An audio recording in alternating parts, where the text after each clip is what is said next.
Coming to you from Australia, it's Idiotboxradio. Please welcome the hardest working Type 2 diabetic in podcasting. It's Idiotboxradio with your host, Tori.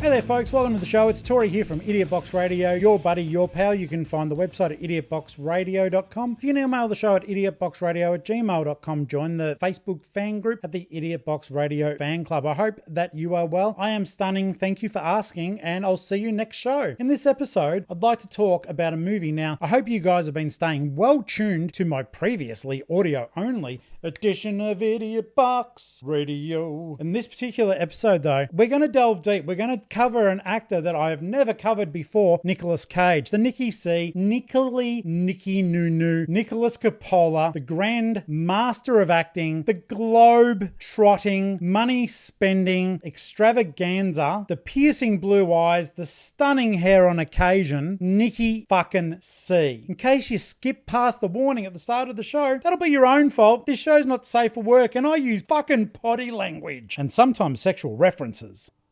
Look at those caterpillars. In this particular episode, now in case you haven't watched the show before, I've covered a lot of Nicolas Cage movies because I fucking think he's amazing. And I have fun doing the reviews as well. And he's done over 100 movies, so I thought I'd bore you with the most of them. Though it turns out so far, the deep dive hasn't been that boring, nor has it been that bad. He's got an impressive body of work that does mix and match, sometimes going from fucking terrible, but it's always someone else's fault, through to a grand masterpiece where you know that Nicolas must have been directly involved. That poor fucker's done more movies that he's helped produce that have lost money than some other people who have done the same thing. I don't research. Wait till I'm fucking YouTube fucking famous with money dropping down from the sky, cascading over the shoulders, falling into a fucking box. The box closes. Minions come and pick it up, load it onto the truck, and then take it to a bank. Where the fuck was I going? In this episode though, just so as you know, if you want to see this movie, Primal, I'm going to spoil it. The point of my Idiotboxradio Nicky C reviews is I spoil the fuck out of this movie. So by the end, you will know the plot, you will know the outcome, you will know how brilliant Nicolas fucking Coppola Cage was in this particular movie. So in Primal, Nicolas Cage plays the part of Frank Walsh. I love the names that his characters get. Kind of funny. Excuse me a moment. I don't know why. It must just be the diabetes, but I got thirsty.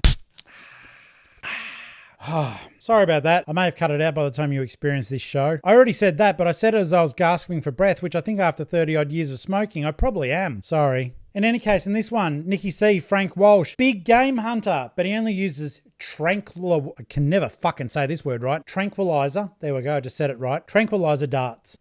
Tranquilizer. Yeah, boy. Big game hunter. Now, the good thing is the movie opens up with Nicky C. And I will say for you right now, in case you're wondering, and I know quite often you are, Nicky C wears a hat in this movie. That's why the title of this will be the Primal Movie Review, aka Nicky C wears a hat. He doesn't wear that hat long enough, in my opinion, in this particular movie. Let me get it straight up to the camera for you. Look at the hat. He's wearing a fucking hat. Don't worry about the fucking Jaguar behind him. I'm going to talk about that fucking travesty in a second. His name's not Travis. Wearing a hat, looking good, got the fucking big game hunter fucking stubble going on, smoking stogies, carrying a rifle with darts, but he's not punching darts, he's not smoking darts, he's shooting darts. Brat, brat, and he's capturing that big game. Big game. Okay. So, in any case, the movie opens up, Nicky C, he's up on some sort of fucking platform because he's a fucking legend. He's made a platform all the way up the top of the tree and he's hunting big game. Now, in this particular case though, he has actually got a white jaguar in his sights and the jaguar climbs around the fucking bottom of the tree, nearly upsetting the platform that Nicky C is balanced on. And, much to my shock and horror and absolute dread, it nearly knocks poor Nicky C to the ground below, but Nicky C, aka Frank Walsh, aka the big game hunter, he steadies himself and gets ready until the point that the white jaguar does actually knock him from his perch and he falls down into a fucking pit that's down below. This is when you realize, much to your horror and dismay, though it's also good, that these animals are fucking CG, computer generated. They're not real. They were never there. We all know what happens in Animal Club. No one talks about Animal Club and no one gets to see what's in Animal Club. Animal Club. All right. The animal's computer generated. It sort of looks good. It looks as though you've almost finished your fucking degree in fucking cartoon animation. Kind of good. But don't get me wrong. Primal itself as a movie is good. Primal is very interesting, in fact. Let's go into further details of people who I can't rightly remember. In any case, Nicky C's got the white jag, shoots him with the blowgun.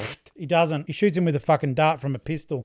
All air compression there. So, I don't like to digress. I like getting straight to the point because I am a man of action, painting pictures and fucking salting the fruit, painting the pictures, getting to the point as a man of action. Nicky C's a man of action too. Maybe not quite as much a man of action as I am, but he's still a man of action nonetheless. Let me tell you a little bit more about that. So he gets the white jag, gets it into a fucking cage because, you know, beautiful rare animals deserve to be in cages, and gets ready to farm it off for $1 million.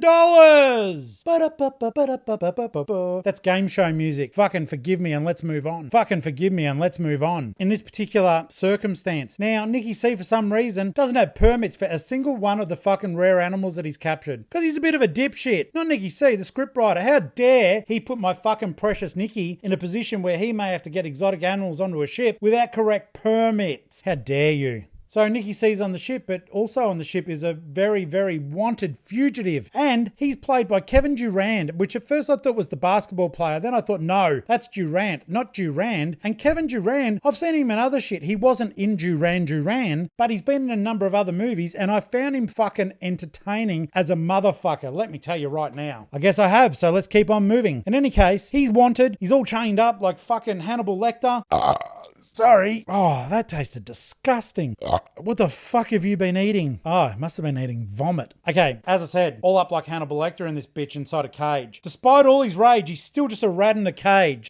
Get it? Or are you too young? Anyhow, he's a rat in a cage. Obviously he escapes, makes his way through the ship, killing all the fucking federal marshals that are there. But also on board is Famke Janssen. You may recognize her. Well, she's fucking nearly unrecognizable in this fucking shit. Let me tell you right now, Primal is a good movie. It's a solid movie. It's a solid 7.5 out of 10 movie for just general enjoyment and fun, despite the sometimes questionable CGI of the fucking animables that are there now. I think this movie's a little bit too new to have such like midway CGI. Allow me to have a quick look. See, 2019 Primal film production. 2019 to have unrealistic movies attacking my Nicky C. That just doesn't fucking cut it. It doesn't cut it. Kevin Durant, not Durant. Famke Janssen. Also, Chris from The Sopranos. Can't remember the guy's real name. There are so many fucking actors that you will recognize in this that can actually act, led by our gorgeous golden boy. There's no way this film could have failed, and it certainly doesn't. So, Kevin Durant makes his way through the ship. It's not his fucking name, it's Loftus. Is it on here? Richard Loeffler. Who gives a shit? It's Kevin Durant, not the basketballer. Yeah, he makes his way through the ship, fucking capping fucking motherfuckers all over the place. There's a little kid on board the ship, and who gives a fuck? Kid doesn't add anything to anything. Fucking waste of time. But the thing I do like is the inherent racism that Famke Janssen uses in the film. Just because the fucking kid looks as though he's fucking Spanish, she insists on speaking Spanish to him, even though we've seen throughout the movie he can speak English. There's not even a preamble. Can I speak Spanish to you because I want to fucking brush up on my fucking porn skills before I head to South America? The thing that is the most disturbing thing about this fucking film is Famke Janssen. She plays the part of a naval lieutenant doctor who's sent to look after fucking Richard Loeffler as he fucking languishes in his cell. Despite all of his rage, he's still just a rat in a cage. I tried it again just in case you decided to fucking Google that shit. Now, here's the thing, guys. Famke hasn't done a lot of work in recent years, and maybe she feels that it's because her star's falling due to the fact that she's gradually aging, like we all are. She's had some work done, folks. More than just a little bit too. More than just a fucking lot. She's had a shit ton done. In fact, that girl's had so much fucking plastic surgery done. There was only one moment in that film that I fucking recognized who the fuck she was. This girl had so much shit done to her face, she could not form an expression for the entirety of the fucking movie. Even at the end when there's a bit of nice banter between her and our fucking golden boy Nicky C. And why wouldn't you want to smile at Nicky C? Fucking over 100 and fucking something movies, 5 marriages, shit ton of debt to the IRS. Why wouldn't you want to give him a little fucking gentle smile to tell him he's good? She can't even turn the fucking corners of her mouth up to brush her teeth. She's had so much fucking shit done to herself. She used to be a good actress. In this fucking one, I got no fucking idea what she's doing. This is some bullshit, Famke. You had a chance to play with the big boys with Nicky C, Chris from The Sopranos. Kevin Durant, not the basketball player. Some other guys I've recognized from other movies. The little boy who doesn't add much to the movie. You had your chance to interact with all of them in a real and meaningful fashion, and your fucking plastic surgery won't even let you turn up the corners of your mouth. In fact, she had so much fucking plastic put into that face. I reckon if she stroked out, she wouldn't even get a fucking droop. She'd go for a no droop stroke. She'd have a stroke without a droop. They'd be like fucking trying to move her mouth to figure out if something had happened. The Botox would be fighting against it. Fuck you. Famke's not stroking out. Not on this fucking watch. Not on this injection. So I've got to warn you, straight up, if you've ever had prepubescent fucking fantasy of Famke Janssen, as long as she's not trying to fucking talk, crack an expression, she's still as coldly beautiful as she was in the X-Men. Before that got really popular, and then she wasn't in the X-Men. I don't know if she'll ever be back in the X-Men. I don't want to focus on the X-Men, but she's not going to be on the X-Men. Plastic Famke. It's what the boys called her. It's what the girls called her too, because I'm fucking inclusive. All things said and done though, the hunt on the ship is very well done. Reminds me of my days in the Navy. It made me miss being at sea. Except I didn't have wild animals fucking set loose to fucking attack people. But if I'd been on a ship with animals on the loose set to attack people, I would have wanted nothing other than Frank Walsh, aka Nicky C, aka Nicky Cage, aka the subject of this review, to have been on board to fucking save my ass and make everything perfectly go right in a fucked up world. The manhunt on the ship is good fun. The acting is good fun. It's a bit overdone, a bit overblown at times, but it does serve the general bravado of the movie. And at the end of the day, you're going to say to me, hey Tori, thanks for reviewing this for me. I went and got it on your say-so and I fucking loved it. Fucking loved it. And I'll go